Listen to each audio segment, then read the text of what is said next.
పూలే ప్రజాభవన్లో ప్రజావానికి queue కట్టారు జనం. రాష్ట్రంలోని వివిధ ప్రాంతాల నుంచి పెద్ద ఎత్తున తరలి వచ్చారు. 317 జీవో ల్యాండ్ కబ్జాకు సంబంధించి ఎక్కువ మంది వినతులు ఇస్తున్నారు. ప్రగతి భవన్ను మహాత్మా జ్యోతిరావు పూలే ప్రజాభవన్ గా పేరు మార్చిన సర్కార్ కొత్త బోర్డును ఏర్పాటు చేసింది. మరిన్ని డీటెయిల్స్ శ్రవణ్ అందిస్తారు. శ్రవణ్, ప్రజావాణి దగ్గర పరిస్థితి ఏంటి? ప్రతి వారంలో మంగళవారం, శుక్రవారం జనంకి సంబంధించినటువంటి సమస్యలు వినేందుకు రాష్ట్ర ప్రభుత్వము ప్రజావాణిని ఏర్పాటు చేసింది. సో ప్రగతి భవన్ కాస్త ప్రజాభవన్ మార్చినట్లు ఇక్కడ మనం ప్రత్యేకంగా బోర్డు గమనించవచ్చు.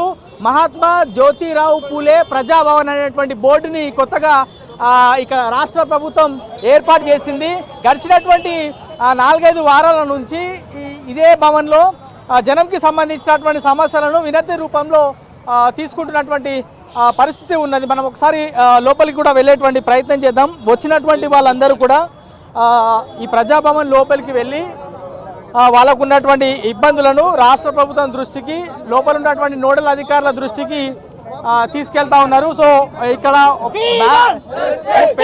బ్యానర్లోని వచ్చినారు. మనం ఒకసారి గమనించవచ్చు.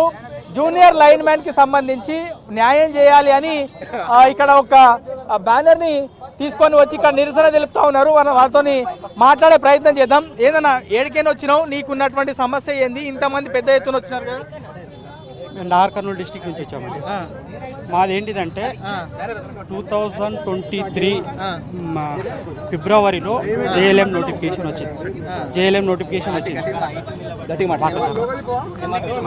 సో సార్, మేము నల్గొండ డిస్టిక్ నుంచి వచ్చాము. జేఎల్ఎం అధ్యక్షుడు ఏదైతే 1:2 ఏదైతే మేము క్వాలిఫై అయినామో, పోల్ టెస్ట్ కూడా అయిపోయిందో, రిటర్న్ టెస్ట్ కూడా అయిపోయిన వాళ్ళము మా అభ్యర్థులను ప్రజాపాలన దగ్గర వచ్చి ఇవ్వడానికి వచ్చాము. ఏంటంటే ఉన్న పోస్టులు మిగిలినాయి.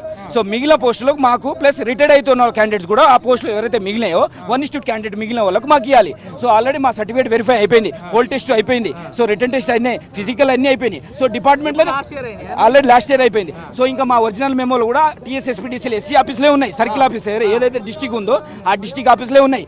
సో ఏదైతే మాకు వేకెంట్ అయినాయో పోస్టులు, ఆ వేకెంట్ పోస్టులు మాకు ఇవ్వాలి. సో కొన్ని బోనఫైడ్ స్కామ్ జరిగినాయి. సో కొందరేమో పోల్ టెస్టులు ఎక్కిరు, జారీరు, కొన్ని చోట్ల పోల్ ఏమో స్మూత్ పోల్ పెట్టారు, కొన్ని దగ్గర రఫ్ పోల్ పెట్టారు, అదే గరుకు పోల్ పెట్టారు. సో మాకు అన్ని న్యాయం చేయలేదు. సో గత ప్రభుత్వం, ఈ ప్రభుత్వం కూడా మాకు న్యాయం చేయాలని ప్రజాపాలన దగ్గర వచ్చాము. సో మేము విన్నపతి ఇక్కడ ఇచ్చాము. ఇక్కడ నుంచి CMD ఆఫీస్ దగ్గర వెళ్తాము. సో మళ్ళీ మింట్ కాకుండా వెళ్ళి మళ్ళీ CM సాఫీర్ దగ్గరికి వెళ్తాము. సో మాకు ఉన్న పోస్టులు కొన్ని మళ్ళీ రిటైర్డ్ అవుతున్న క్యాండిడేట్ కూడా కంటిన్యూ చేపిస్తుండు. సో వాళ్ళని తీసేసి సో ఆ క్యాండిడేట్ కింద మాకు కన్సిడర్ చేయాలని మేము విన్నపం కొంచెం వచ్చాము. మాకు ఎందుకు న్యాయం చేయాలనుకుంటున్నామంటే, ఇప్పుడు అంతకుముందు గవర్నమెంట్ కరెంట్ ఆఫీసులో చేస్తున్న వాళ్ళకు, కాంట్రాక్ట్ బేస్లో చేస్తున్న వాళ్ళకు రెగ్యులరైజ్ చేసినామని చెప్పేసి అన్ని పేపర్లలో వచ్చాయి, అన్ని న్యూస్లలో వచ్చాయి. గవర్నమెంట్ కూడా మేము ఇన్ని ఉద్యోగాలు ఇచ్చినామని చెప్పేసి అన్నారు. ఇన్ని ఉద్యోగాలు ఇస్తే నిజంగానే గవర్నమెంట్ వాళ్ళకు రెగ్యులరైజేషన్ చేస్తే వాళ్ళకు 20 మార్క్స్ ఎందుకు యాడ్ చేయాలి? వాళ్ళకు 20 మార్క్స్ యాడ్ చేయకుంటే మాకు ఇప్పుడు నిరుద్యోగులకు అందరికీ జాబులు వచ్చాయి కదా, అందరికీ జాబులు వచ్చాయి కదా సార్. వాళ్ళకు గవర్నమెంట్ రెగ్యులర్ చేసినామని చెప్పేసి అన్నారు, బట్ అది రెగ్యులర్ చేయలేదు.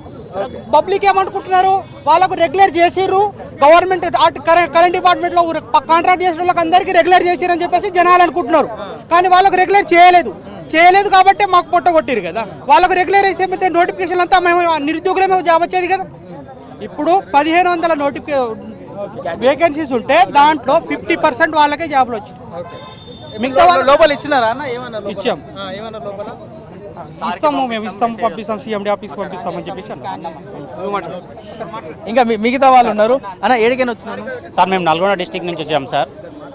ఇది JLM నోటిఫికేషను 2022లో ఫస్ట్ నిర్వహించారు సార్. ఎగ్జామ్ అనేది ఎన్నో అవకతవకలు జరిగినాయి, మాల్ ప్రాక్టీస్ జరిగింది.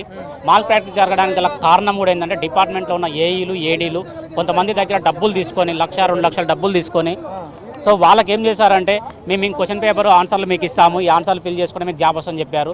అది కూడా మేము నిరుద్యోగులు లాంటి వాళ్ళని దాన్ని బయట పెట్టడం వల్ల ఆ నోటిఫికేషన్ క్యాన్సిల్ అయింది సార్. 2022 నోటిఫికేషను. దాని తర్వాతకి ఆ క్యాన్సిల్ అయినప్పుడు SPDCL వాళ్ళే 183 మంది దీని మాల్ ప్రాక్టీస్ కారకులని కూడా చెప్పారు. ఆ 183 మందిని వాళ్ళ మీద ఎటువంటి చర్యలు తీసుకురా కూడా మాకు ఎటువంటి నోటిఫికేషన్ మెన్షన్ చేయలేదు. ఆ 183 మంది మా ఇప్పుడు డౌట్ ఏంటంటే, ఆ 183 మంది కూడా మళ్ళీ అగైన్ 2023లో కండక్ట్ చేసిన నోటిఫికేషన్లో వాళ్ళు ఎగ్జామ్ రాసి వాళ్ళేమో జాబ్ కొట్టారా, వాళ్ళ డీటెయిల్స్ కూడా మాకు ఎటువంటి తెలియపరచలేదు. ఇంకోటి సార్, ప్రతి డిస్టిక్లో ఏంటంటే రిటైర్మెంట్ అయిన ఎంప్లాయీస్ తోటి సబ్స్టేషన్ ఆపరేటర్ వర్క్ చేపిస్తారు. సబ్స్టేషన్ ఆపరేటింగ్ వర్క్ చేపిస్తారు సార్ ప్రతి జిల్లాల నుంచి. ఇది మనకేంటంటే స్కాడా నుంచి 33 మంది సార్, మాది నల్గొండ సార్. నల్గొండ నుంచి 59 మంది రిటైర్మెంట్ అయిన ఎంప్లాయీస్ వర్క్ చేస్తుర్రు. మేము పోల్ టెస్ట్ పాస్ అయినాము, మెరిట్లో ఉన్నాం మేము. యాక్చువల్ ఏంటంటే ఆర్టిజన్స్కి కాంట్రాక్ట్ బేసిక్ వాళ్ళకి ఎటువంటి ఎగ్జామ్ పెట్టలే. వాళ్ళు ఏదో పొలిటికల్ లీడర్లను అక్కడ ఉన్న స్థానిక లీడర్లను పట్టుకొని డబ్బులు ఇచ్చి కాంట్రాక్ట్గా జాయిన్ అయ్యారు. సరే వాళ్ళ సమస్యలు వాళ్ళకున్న గవర్నమెంట్ దృష్టికి తీసుకొచ్చారు, వాళ్ళు కోర్టు కూడా వెళ్ళారు. మమ్మల్ని రెగ్యులర్ చేయండి అంటే గత ప్రభుత్వం కేసీఆర్ గారు వాళ్ళని రెగ్యులర్ చేశామని చెప్పాడు, హామీ ఇచ్చాడు. ఆ హామీని తుంగలో తొక్కాడు. మళ్ళీ ఈ నోటిఫికేషన్లు ఏం చేశారంటే సార్, వాళ్ళకి ఎవ్రీ ఇయర్ 2 మార్క్స్ యాడ్ చేస్తారు. నోటిఫికేషన్లో క్లియర్గా మెన్షన్ చేశారు, దాని మీద తప్పట్లేము. నోటిఫికేషన్లో మెన్షన్ చేశారు. క్వశ్చన్ పేపర్ కూడా సరిగ్గా ఇవ్వక ఒక క్వశ్చన్ డిలీట్ చేశారు. మినిమం క్వాలిఫైయింగ్ మార్క్స్ 24 మార్కులు, ఎస్సీ ఎస్టీ వాళ్ళకి, బీసీ వాళ్ళకేమో 28 మార్కులు, ఓసీ వాళ్ళకి 32 మార్కులు. ఒక క్వశ్చన్ డిలీట్ చేసి 80 మార్కులకు ఎగ్జామ్ కండక్ట్ చేశారు. 20 మార్కులు పోల్ టెస్ట్ అన్నారు. మేము పోల్ టెస్ట్ పర్ఫెక్ట్గా చేసాం. మాకు పోల్ టెస్ట్కి గ్రేడింగ్ ఇస్తున్నారు, ఏబిసిడి గ్రేడింగ్స్ ఇస్తున్నారు. ఆ గ్రేడింగ్ ఏదో కూడా మాకు తెలియపరచలేదు. ఇంకొకటి, ఆ క్వశ్చన్ డిలీట్ చేసి అందరికీ మార్క్స్ యాడ్ చేశారు సార్. జస్ట్ ఆర్టిజన్లంతా 24 మార్కులు, 23 మార్కులు వచ్చిన వాళ్ళకి ఒక క్వశ్చన్ డిలీట్ చేసి ఒక మార్క్ యాడ్ చేయడం వల్ల 24 మార్కులు వచ్చినాయి. మినిమం క్వాలిఫైర్ వాళ్ళ దగ్గర సబ్జెక్ట్ లేదు. మేము అందరం కోచింగ్ సెంటర్లోకి వెళ్ళాము, ఐటీఐ పాస్ అయినాము, ఐటీఐ కూడా రెగ్యులర్గా వెళ్ళాము. ఈ అంశం మేము సీఎం సార్ దృష్టికి ఒక లెటర్ పెట్టాము సార్. దీన్ని సీఎండీ సార్ కూడా తీసుకెళ్ళాలని చెప్పాము. మేము గత ప్రభుత్వంలో ఉన్నప్పుడు కూడా సీఎండీ సార్కి వెళ్ళి లెటర్ ఇచ్చాము సార్. మేము సెప్టెంబర్ 8లో ఇచ్చాము. మేము వీళ్ళకి అక్టోబర్లో పోస్టింగ్ ఇచ్చారు సార్. బిఫోర్ పోస్టింగ్కి ముందే మేము ఇచ్చాము. అప్పుడు మాకు సీఎండీ సార్ ఏం చెప్పాడంటే, వీటన్నిటిని వీళ్ళ సర్టిఫికెట్లని వీడియోలని పునఃపరిశీలన చేసి మీకు న్యాయం చేస్తామని చెప్పాడు. ఆ ప్రభుత్వం మాకు ఏం న్యాయం చేయలేదు. ఈ ప్రభుత్వం సూర్యాపేట నుంచి వచ్చిన సమస్య జగదీశ్వర్ రెడ్డి అనుచరులు భూ కబ్జాలు చేసిర్రు. ఆ భూ కబ్జా కూడా ఏంటంటే అసలు ప్రభుత్వ సంస్థకి ఇచ్చినటువంటి భూమిని కబ్జా చేశారు. ప్రభుత్వ సంస్థ అంటే ఎస్సీ ఎస్టీ విద్యార్థులు చదువుకోవడానికి అంతటా SC study circle, BC study సర్కిల్లను మేము నిర్వహణ చేస్తున్నాం అని చెప్పిండే పేపర్లు లీక్ అయినప్పుడు కేటీఆర్. అదే క్రమంలో గతంలో కిరణ్ కుమార్ రెడ్డి ఉన్నప్పుడు ఇదే దామోదర్ రెడ్డి గారు 1.8 ఎకర్స్ కేటాయించడం జరిగింది ఎస్సీ స్టడీ సర్కిల్ నిర్మించాలని. వాళ్ళ ప్రభుత్వం పోయినాక ఈ 10 ఏళ్లలో ఈ 1.8 ఎకర్స్ ఈరోజు 10 కోట్లకు ఉంటుంది విలువ. ఆ భూమిని బీఆర్ఎస్ నాయకులు కబ్జా చేయడం జరిగింది. ఈ కబ్జాల నుండి ఎట్లా కబ్జా అయింది, ఏందైందని ఆర్టీఐ ద్వారా ఇన్ఫర్మేషన్ కూడా తీసుకోవడం జరిగింది.